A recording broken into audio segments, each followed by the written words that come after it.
సికింద్రాబాద్లోని doctor Narayana college of hotel మేనేజ్మెంట్లో 100% job guarantee 966365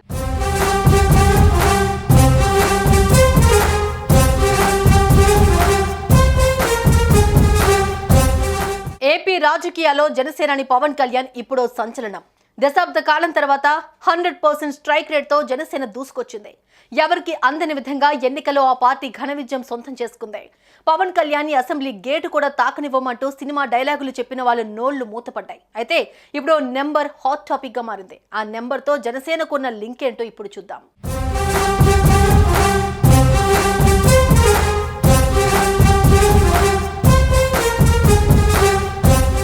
Janasena party పెట్టి దశాబ్ద కాలమైంది. 2014లో పార్టీని స్థాపించినా అప్పుడు జనసేన పోటీ చేయలేదు.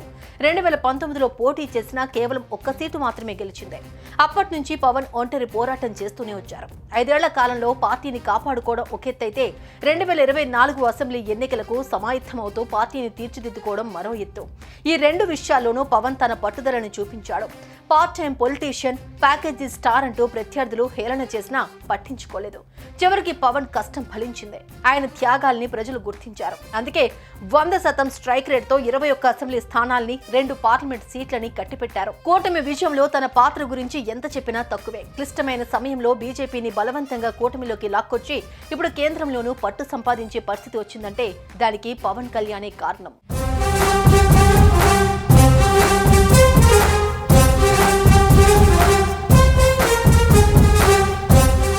ఏపీ ఎన్నికల్లో జనసేన బంపర్ మెజారిటీతో గెలిచింది. అయితే ఇప్పుడు 21వ నెంబర్ చర్చకు దారితీస్తోంది.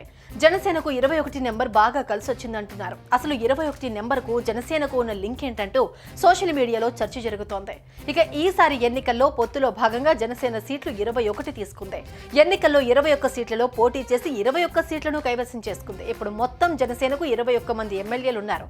ఈ 21 మంది ఎమ్మెల్యేలు 21వ తేదీనే అసెంబ్లీలో ప్రమాణ స్వీకారం చేశారు. దీన్ని బట్టి 21 నెంబర్ జనసేనకు బాగా కలిసొచ్చిందని ఆ పార్టీ నేతలు, అభిమానులు ఆనందం వ్యక్తం చేస్తున్నారు. 21వ తారీఖును అసెంబ్లీలో అడుగుపెట్టిన ఆంధ్రప్రదేశ్ ఉప ముఖ్యమంత్రి కొణిదెల పవన్ కళ్యాణ్ కు హృదయపూర్వక శుభాకాంక్షలు అంటూ సోషల్ మీడియాలో పోస్టులు జన సైనికులు, పవన్ అభిమానులు పెడుతూ ఉన్నారు.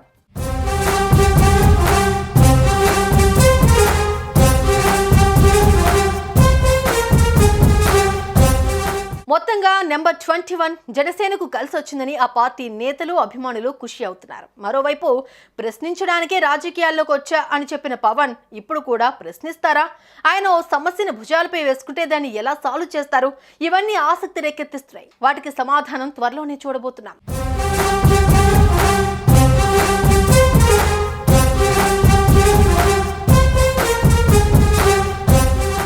సుమన్ టీవీలో మీ పర్సనల్ అండ్ బిజినెస్ ప్రమోషన్స్ కోసం కింది నెంబర్కి కాంటాక్ట్ చేయండి.